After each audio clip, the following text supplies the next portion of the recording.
Hello, everyone. Hello again, and welcome to the Alliance of Independent Authors new name session. We are changing slightly this session, which last year was our fiction and nonfiction session. First of all, let me say hi to Sacha. Hi, Sacha. Hello. I'm here with Sacha Black, the wonderful Ally blog editor and a rebel author of many books. And yeah, we have had a slight change up of our format for this year. So we are going to go back to basics. We're calling this our foundational session now. And we will still keep our focus on fiction and nonfiction and drawing out the different ways in which publishing for these two big umbrella genre can make a difference, because I think it's really important. They're not always the same. Sometimes they're the same, sometimes they're not. But the focus in this session will be about back to basics and the foundations, the things that kind of everybody needs to think about. And sometimes we need to go, we can have been publishing for many years and need to go back to basics on some stuff. So we're going to start right at the very beginning, looking in this session at mindset and the characteristics that are, that an indie author does well to have. So we're going to go through, we started with 7, we ended up with 9 actually. And these are qualities that we aim for. Some of them will come naturally to you, or you wouldn't be in this field in the first place. Some of them will be things that you are maybe working towards, others may be actual weaknesses. And Sacha's going to share a bit of work that she did on her own personal strengths last year. And we'll talk about that a little bit later on. But first, Sacha, how is life going? What are you publishing at the moment? All of the things. I'm working on another nonfiction writing craft book, which is all about side characters. And I think that will probably be out late spring. No, wait. What's spring? Wait, we're in winter. In spring sometime. Okay. I don't know what the time is a lie.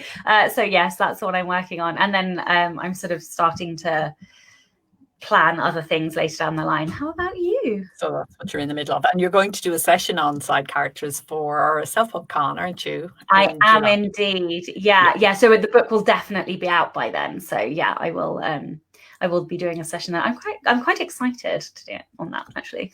Fantastic. We're all looking forward to it. Yes, I am still also finishing off the nonfiction. A little bit of a hangover from last year. I was supposed to finish December 31st. On 1st of January, I was supposed to hit the fiction ground running. Not quite there yet, but almost there. Working with designers and just getting it all finished and through, and looking forward to getting back to fiction. And that's the creative self-publishing book title. Self-publishing, exactly, which has been in preparation for a long time. I like to say the last 10 years actually of being a self-publisher and running Ally has been necessary to kind of create this book. So yeah, it's taken a lot of work, but I'm delighted with it and looking forward to it being up and out. So folks, we're going to be talking about indie mindset now, and we'd love to hear your questions, your comments. Do drop us into the chat. Let us know if you've got anything, if we're saying anything that particularly strikes a chord, or if you have a particular question around mindset. We'd love to take it in the session. That's one of the advantages of being able to do the live session. So I'm just going to quickly kind of run through the characteristics that an indie author needs to have, and then we'll go back and we'll revisit each one of them in a little bit more detail. So we're going to be talking about the independence, creativity, vision, entrepreneurialism, yes, it is a word, optimism, resilience, resourcefulness, generosity, and lifetime learning. So any comment straight up, Sacha, on those? Any things that particularly come easy to you, or? Well, independent thinker, I think this is one that I absolutely love, because obviously, as a rebel author, one of the reasons I branded as rebel authors, because I genuinely think that all indie authors are rebels, because they, you know, go in, they buck the trend of what is expected traditionally in publishing. But that said, I still feel like there is some like mob mentality and cliques in indie publishing. You know, you have a lot of group people who write fast, publish fast, and then you have a very large group of people who are, you know, militantly wide. And so there is still that like group mentality still, but broadly speaking, anybody who is an indie author has to be independent and rebellious in thought as a sort of basis, because you are bucking the trend. And the important thing about that for me, that more than any other point in the independent thinking, is that you hold on to the notion that as an indie author, it is up to you to create your own path. So we have to remember that if hearing advice doesn't sit right with us, or, you know, well, everybody says that you need to do it this way, actually we need to remember that that's a load of nonsense. And being an indie author means you get to create the journey, the business shape, the ethos, the values that you want in your business. Exactly. And that means there's fabulous freedom in all of that, but there's also a great deal of personal responsibility. So sometimes that can kind of be a little bit scary, and it's easier to follow along. And I loved what you said about indie being a broad church and there being different sort of ways to approach it. And that's something that we see a lot in Ally. So there are very vocal people in the indie author community, and sometimes we can think that's the only way to do things. But actually there's a great variety of ways to do things. So our challenge, or our question, which is how we're going to approach each of these characteristics, is our question to you is, can you ignore mob mentality and kind of group thinking and center your creative energy on your own particular genre and income streams and micro niche and readers that will deliver for you the perfect shaped, kind of U-shaped enterprise? That's the question, and that's the challenge that you need to kind of take up if you're going to be an independent thinker, which is, in our opinion, the number one quality that all indies share to some greater or lesser degree. Yeah, and I think there's one thing that's like connected to that as well, which is bravery, because it takes a lot of bravery to be independent and to ignore like the cliques or the, you know, the groups that say, you know, because when you have such large groups like that, it does feel like that is the only way because the voice is loud. But yeah, so I think it's independent thinkers with bravery, because you have to have that self-belief that you are on the right path and the path that will make you happiest. And, you know, you have to have belief that you will then be able to create the career that you want. Absolutely. I think courage actually is number 5. Yes. And we will come. Yeah, no worries. We'll come to that and develop that a little bit. So number 2 then is being a creative self-starter, which you've kind of touched on there as well. I think independence and creativity really do go hand in hand together. And that whole idea that you were saying of looking inside at what you most actually want to do, and then having the conviction, the self-belief to choose yourself and to be a self-starter. And that's not just at the beginning as saying, hey, I'm going to be an indie author, but that it's kind of a choice you almost have to make again and again every single day. Do you agree? Yeah, I do. And I think the whole concept of self-starting is really hard the very first time. That if you can get through it the first time, I think everything becomes a lot easier, because in being a self-starter and having to make all of these decisions and, you know, suffering this decision fatigue in the start, you create a framework by which the self-starting next time is that little bit easier, because you have a structure and a process, and, you know, you yourself are telling you what you need to do, and on that first go round you've got nobody telling you what steps are next, and, you know, which buttons you need to press and what needs to be done in which order. So I think the hardest part of this is the very first time. And then, it's actually not a difficult process. I mean, we talked about this before on podcasts. The actual act of publishing is not hard. It's just that first time. Yeah. And I think all of these characteristics, as we do them more, we're building practices and we're building habits that then become second nature sometimes. Some will always be a struggle, but a lot of these things, it's the more you do it, the more you want to do it, and the easier it gets, and it kind of slips into part of what your daily routine looks like. And then you look back and you think, oh, I used to have completely different habits. I used to have completely different practices. I used to get up at different times of the day. I used to, do all sorts of things differently. And it just becomes embedded and you don't have to think about it anymore. I was just going to say, it's a publishing muscle. That's what it is. You have to build your publishing muscle. Excellent. I like that. And your business muscle and your writing muscle. Yeah, so lots of muscles have to be built kind of simultaneously. So it's like starting any kind of, I'm gonna absolutely, thrash this metaphor now.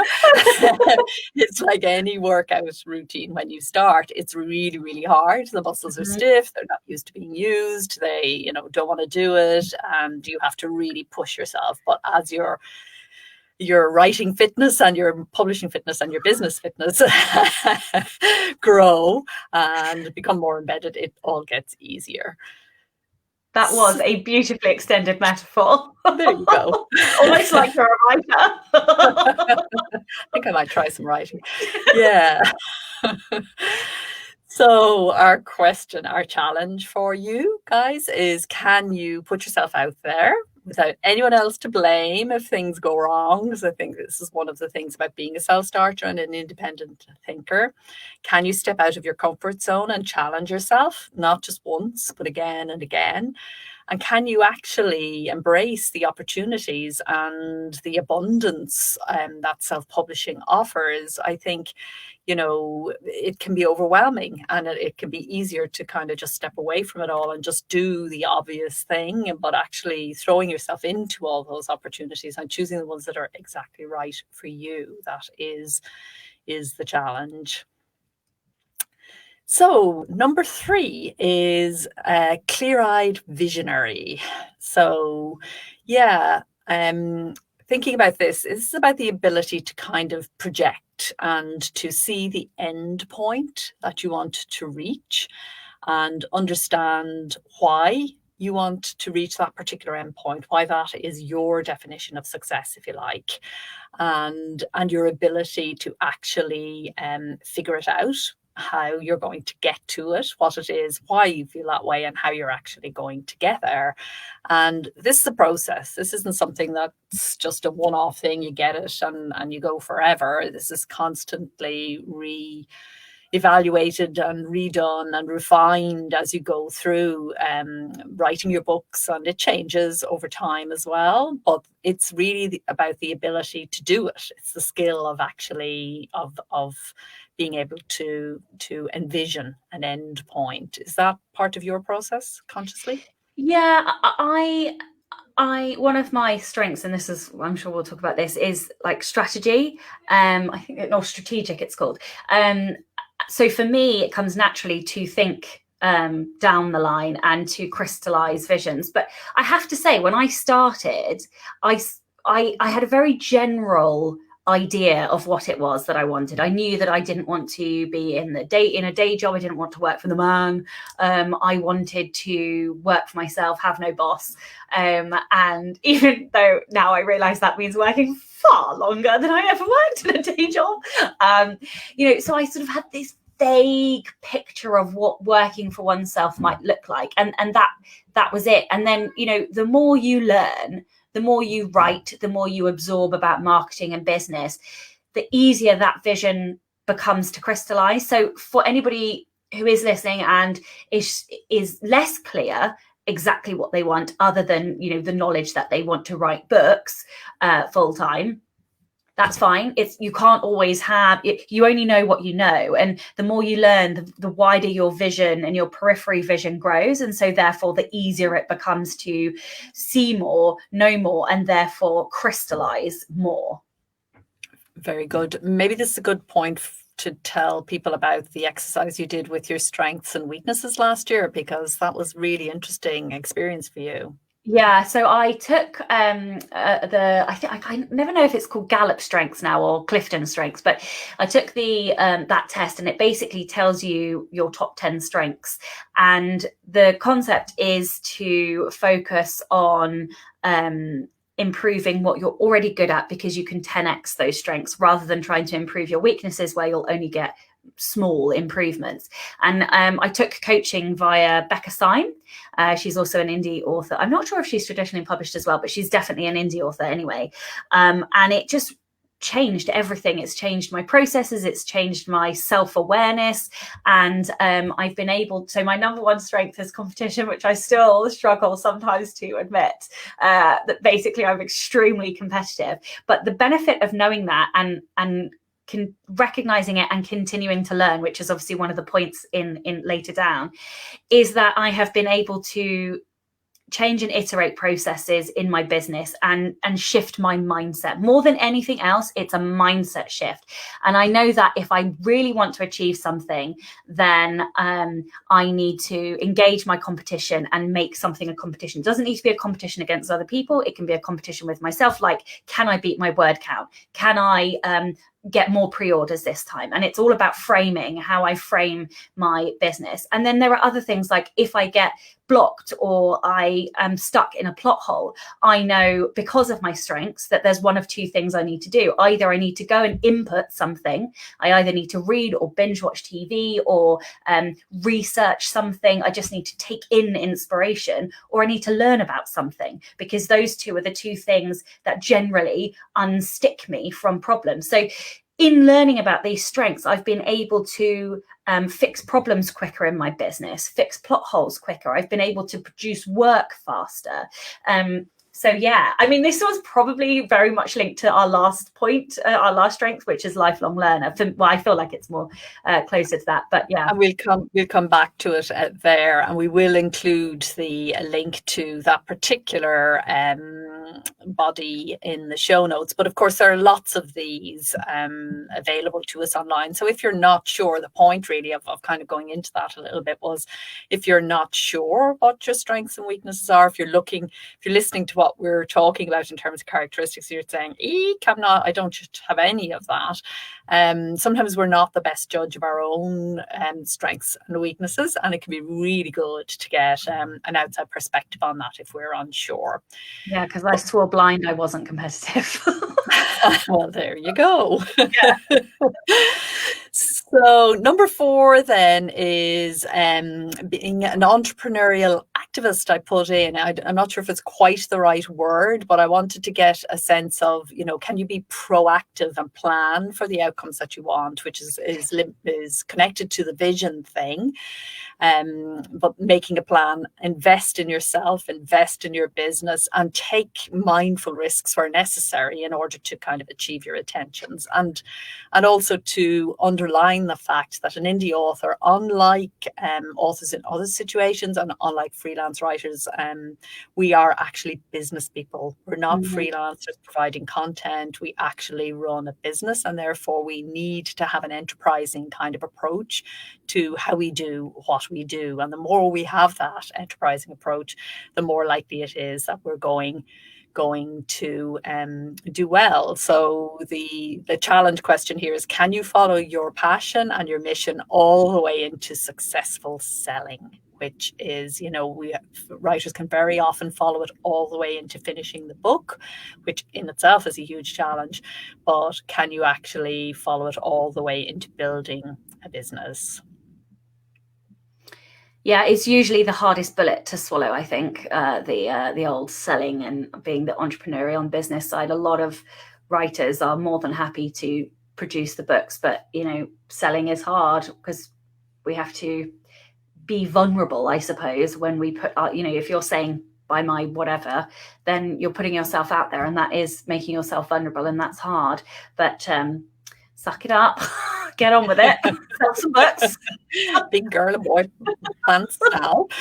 Okay, so what helps you here is number 5, being courageous, which is something you mentioned earlier, and optimistic, I think, which they kind of go hand in hand. So you feel you take your courage and you look forward because you believe in yourself. So we're surrounded by pessimism. I mean, publishing itself, I've been in publishing for decades now, and it's always bad news. And this pessimism is just endemic to the industry. And I think, psychological research shows that we all suffer from a negativity bias. And certainly at the moment, with all that's going on, there's a lot of bad news coming in the door. So can you kind of take the courage to be optimistic and to believe in your own creative potential and get over those inevitable moments of self-doubt and creative discomfort and just do the next necessary thing? I think that's the brave act of courage, is to, despite all of that, I've got my task to do. I know what I need to do next, and I'm kind of going to do it. Yeah. Actually, I think what I was going to say is going to come into the next one, so I'm just going to agree with you. Yes, and I think you've already touched off the courage. So yeah, and the next one is completely related because it's about resilience and carrying on, directing things. So being flexible and bouncing back from the inevitable disappointments and facing into it and having the ability to turn things around when they go wrong, to see the opportunities in failure. These are all linked to earlier traits that we're talking about, the entrepreneurialism, the creativity. They're all connected, these characteristics, the independent thinking. They're all connected, these characteristics that we're talking about. But if I had to pick one thing, aside from independent thinking, which is obviously indie author by nature has to be independent, but the most useful characteristic that you can have after independence, I believe, as a writer, as a publisher, as a business person, is resilience, that ability to face in and bounce back. Yeah, I could not agree with you more. And I sometimes think of this as grit, because I hear Joanna Penn saying this a lot, but in her time, she's seen so many people fall away, and she has just stayed and continued and published another book and published another book and done another marketing activity and done another promotional activity, and and so on and so forth. And even in my time, and I don't know how many years I've been doing it now, a few anyway, I've seen people fall away as well. And I genuinely think that half of the part of success is just carrying on with sheer determinedness, and even when a book flops or a series flops or whatever, you just publish another one, and eventually something, either it's the compound effect or something clicks and works. But I think, I genuinely think like half of success is just not stopping, being like a juggernaut towards your vision. Just stay there. Yeah, just perseverance. And resilience is the characteristic to cultivate, to enable you to persevere, I think. And there are ways in which you can build more resilience. Be it, usually it's around, things that I talk a lot about, which is the creative play and the creative rest that nurtures you and gives you what you need to kind of build yourself back up again so you can go back out again.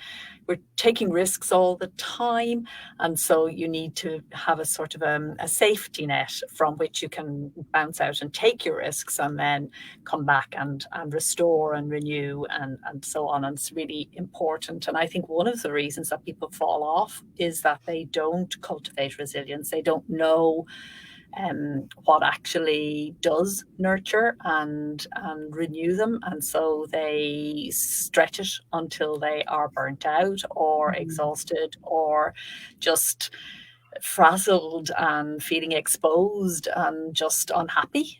So yeah, I think building resilience every day, so that, again, what you were talking about at the beginning, it's hard the first time you get an awful review or a setback, and I think that comes very often with the first book for a lot of indie authors, because you've got high hopes, you put so much work into write it and then to produce it and put it out there, and when nobody cares, I think that's the first really big shock that most indie authors have to kind of face into. So given that we're talking about foundational stuff, I think it's really recognizing that as a very big milestone in every indie author's life, getting on and writing the second book, how important that is.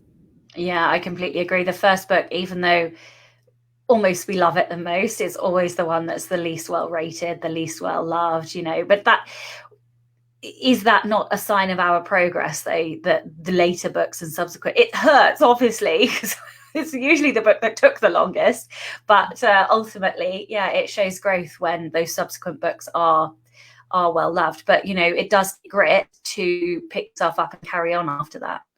That's it. The second and third and subsequent books can't be loved if we get knocked off by those disappointments. So, which is again linked to the next one, which is about being resourceful and a leader of yourself, and knowing also when to let things go. So can you process your problems and overcome your challenges, but let go of a method or a mindset or a person who isn't actually serving your creative intentions? And I think this is something that you're going to come across as you go through the process of publishing.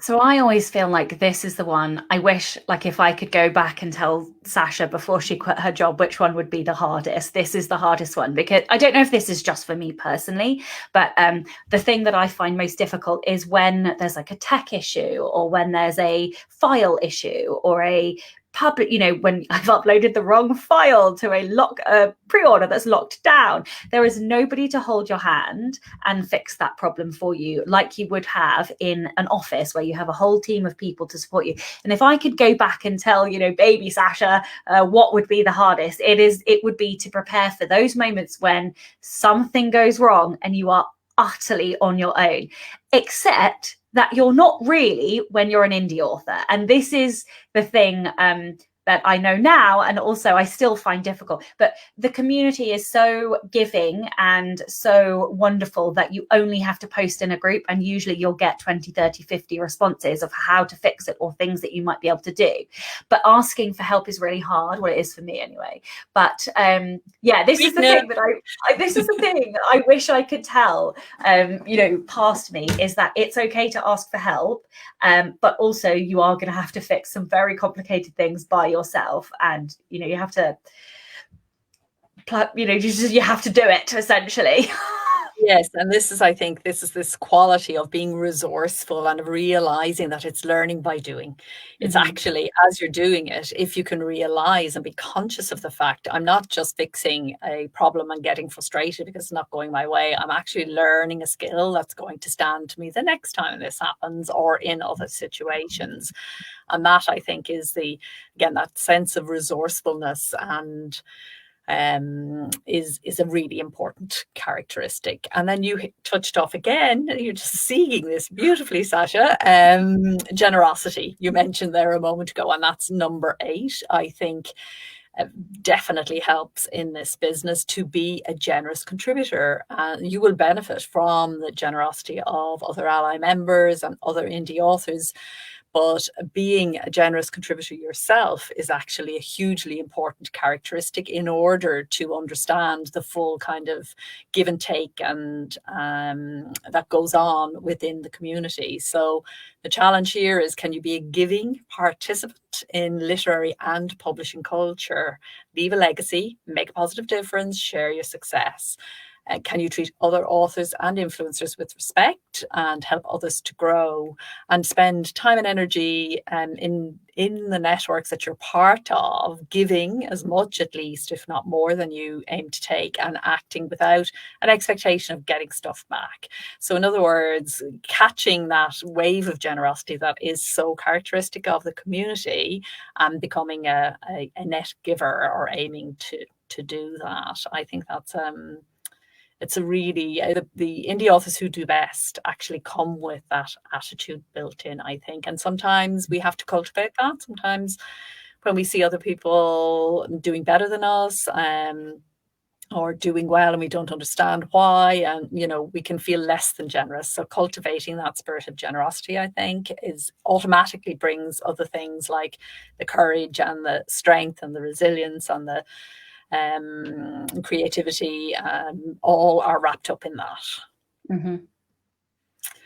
And then our final one is lifelong learning. And we touched off this, I think, all the way through. So can you show up every day with an attitude of, I'm going to learn from this? And talk a little bit about your own lifelong learning, Sacha. You're somebody who has done extremely well very quickly, but you don't rest on your laurels. It's always the next thing. Yeah. I mean, I have a insatiable appetite for knowledge, and I always want to do this for the long haul, and therefore in my head that means I need to continue to learn and adapt and grow and do better and iterate, and so learning for me comes at every single level of my business, from my own personal mindset and personal growth and development through to understanding business and how to be a better business person, understanding how to market and do promotion better, or differently, or different types of marketing or whatever, learning how to write and do, and she says with terrible English, basically learning a better writing craft and improving. You can't sell your next book unless you are writing good stories. So every aspect of my business, and I won't try to learn everything in all of those different facets all of the time, but I make a point to pick off something that I want to learn about all of the time. Always have a thing that I'm learning. At the moment, I'm learning about description. So, and on the marketing side, I'm trying desperately hard to be better with mailing lists. So it's, researching about mailing lists and trying to be better there. So, you don't have to. And this is one of the difficulties with indie. It's such a big thing. You have to do everything. And so the tendency is to look at it all and go, oh my God, I need to learn this, and this, and this. And then get very, very overwhelmed by feeling like you have to learn all of the things, but you don't at all. You can take it tiny bit by tiny bit, little, one article here, a podcast there, a book there, and eventually over time, it is the compound effect. And you do suddenly look back and all of a sudden you're a business with, double-figured books and numbers of books, and you've been left your job 2 years ago, and I think it's just the sense of not resting on your laurels, like you said earlier, and assuming that what you have learned thus far is enough, because this industry changes too much for that to ever be the case. And I've certainly seen that since I've started, people who were very successful at the beginning who never adapted. So as the industry changed and more people came in and so on, they just keep on doing what they did before and now don't sell or don't produce as many books or whatever. So that adaptation, but lifelong learning is done day by day. You can only ever learn a little bit at a time, and it is very possible to keep on growing and keep on changing. So these are the characteristics. We'd love you to let us know what your strengths and weaknesses are as you see it, and if there are any ways in which we can help you to develop the right mindset and what might be useful around that as we go through the coming sessions. We're going to build back up through today is mindset. Now we're going to, in the next session, we will be looking at another basic aspect of being an indie author. So again, we'd like to hear from you and to know what basic you'd like us to cover. What foundations do you feel you didn't get when you were starting out that you kind of like to go back in and put under the business that you have created or the books that you have created? So thank you for being with us for the Self-Publishing Advice podcast, and we will have this session again next month. And next week is the Self-Publishing Poetry podcast. So if any of you are poets, don't forget to tune in for that. Should we just mention our sponsor as well before we go? Oh yes, indeed, please and thank you. So it is Izzard Inc. And Izzard Inc. is a service which enables you, supports you in self-publishing from start to finish. So their motto is a self-publishing, where self-publishing doesn't have to mean publishing by yourself. So if you feel like you need that extra bit of support, then they are an approved ally member, partner member, and sponsor. So you will be in safe hands with Izzard Inc. Thanks for the reminder, Sacha. No problem. Somebody has just asked in the comments the name of the test. So I went through Becca Syme's Better, Faster Academy, but if you're not interested in the coaching, then the test itself has changed its name. So you can Google either Gallop, as in a horse galloping, Gallop Strengths, or Clifton Strengths. I can't remember which one it's called now, but both will result in the same answer, and you'll be able to find the test in there. It's about $50, I think. If you want to check in with the podcast, which will be on the blog next Friday, selfpublishingadvice.org. Podcast releases every Friday with this session as audio, edited, and with a full transcript and show notes. So all the links and everything that we've referred to will be available for you to listen to again or to read on Friday next. Are we going to recommend some books in the links in the show notes as well? I think we get to that next time. Oh yeah, in the show notes we could do it as part of the podcast. Yeah, we're all out of time now for our videos. So okay, thanks folks again for joining us, and we'll see you next time. Happy writing and publishing and planning between now and then. Take care. Bye bye.